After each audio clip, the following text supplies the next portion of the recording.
Hello, everyone. It's a pleasure to be talking to you on this podcast. And for this podcast, we're going to be talking about what I think is one of the nicest features that exist on the Resuscitation Academy network.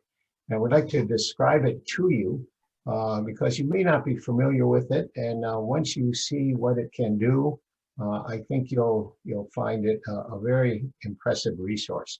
So we're going to be talking about what's under the window called Research on the top of the network page. So if you could click on that. By clicking on Research, it leads you to the latest cardiac research, which is posted monthly. And this is a summary of all of the relevant research in cardiac arrest as summarized by the National Library of Medicine. Now, the National Library of Medicine is one of the nicest services offered by our government. It is hosted by the National Library of Medicine, located in Bethesda, Maryland.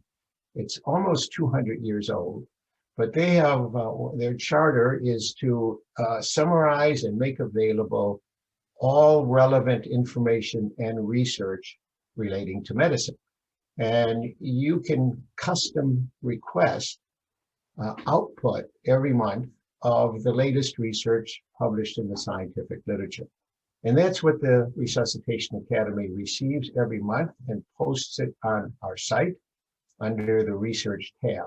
So what we have here is the latest posting from the Resuscitation Academy and the National Library of Medicine.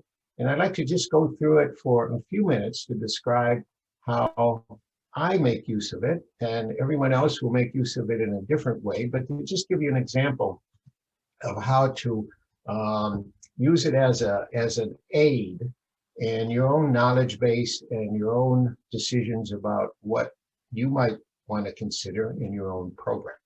So let's go look at the output from this last month. We'll go with the first article up there. And this one is on animal cooling. And I just like to give you a very quick summary of how I go through articles, and then we'll go through all of them and highlight a few of them as to why I think they get my attention, why I think they might be important. So this first one is on fast hypothermia induced by extracorporeal circuit cooling. It's quite a mouthful. And as you can see, there's a bunch of authors. This is from China. And if you scroll down on the page, you will see the abstract. So the abstract is really the key source of information that they provide.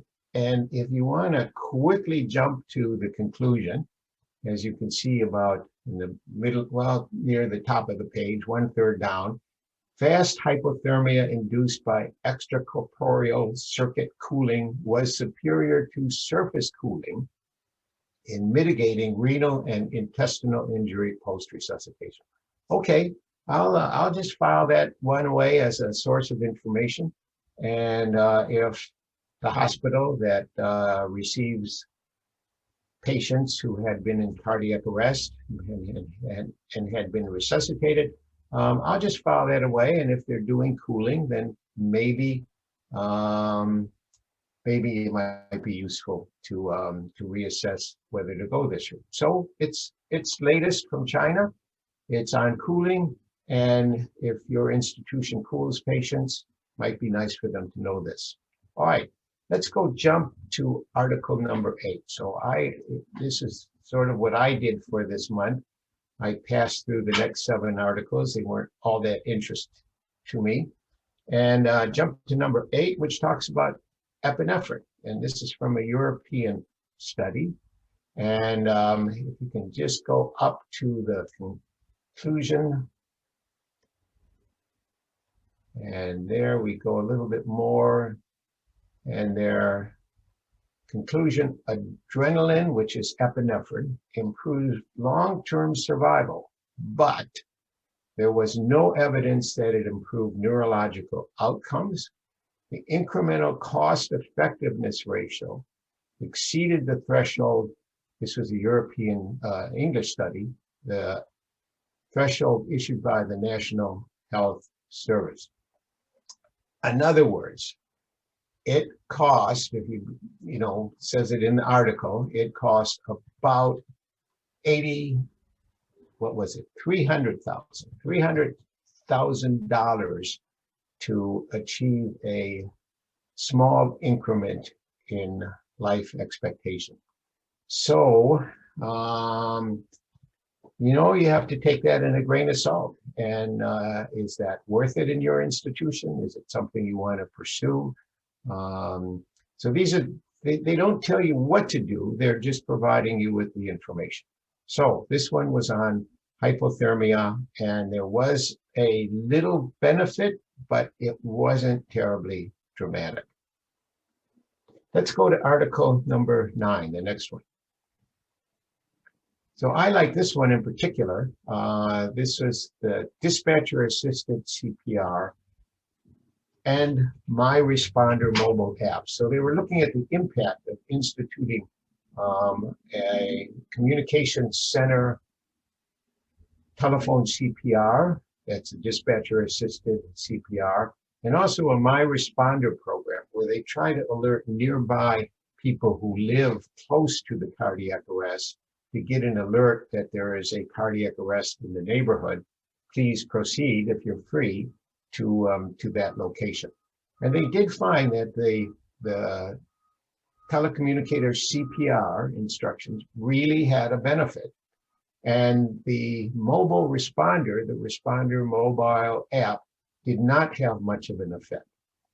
So this was a Singapore study, and they saw great benefit from telephone CPR, but not that much benefit, in fact, no benefit from the alert system of nearby residents. So again, this is just information. It doesn't say the same thing would happen in your community, but it certainly says in this community of Singapore, they saw benefit from one program, but not the other.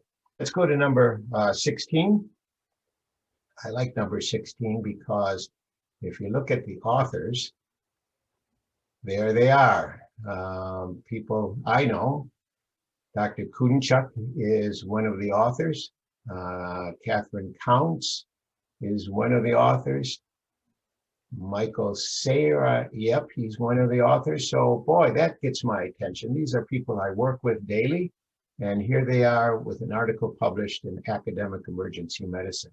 This is a very interesting study because what they set out to study was, does a total body CT, in other words, looking at all the vital organs of the body, done within 1 hour of arrival in the hospital following cardiac arrest, does it reveal useful information that can improve the survival likelihood?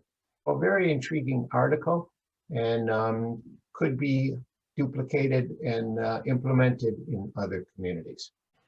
Now, this can be a little overwhelming when you see all these articles. I think the trick to navigating this properly and usefully is to scan through them pretty quickly. And out of the 25 or so articles that you'll get every month, if you hit on the research tab, you will probably find, who knows, 10%, 20%, maybe all of them are useful to you. But I think probably 5 or so articles may be directly relevant to your practice of resuscitation medicine and in your EMS program. So don't get bogged down by what you get if you open that tab. It can be overwhelming and it could be like, oh my God, I don't have time for this. But actually, it's pretty easy to make 5-10 minutes of time and stay up on the current literature in resuscitation. So this monthly output from the National Library of Medicine, I think, is a great resource. It's right there on your website for the network.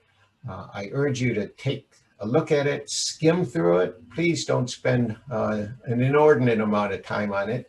It's really meant to skim through, and then when you hit something that, aha, yeah, I'd like to know about that, or yeah, I often wondered what about that, I think you'll find it an amazing resource and gives you an opportunity of sharing the latest research with your colleagues and with the EMS responders in your community. So enjoy this resource, put it to good use, share it with people. It's a wonderful benefit of being in the Resuscitation Academy network. So do good out there, save lives. Thanks very much. So long.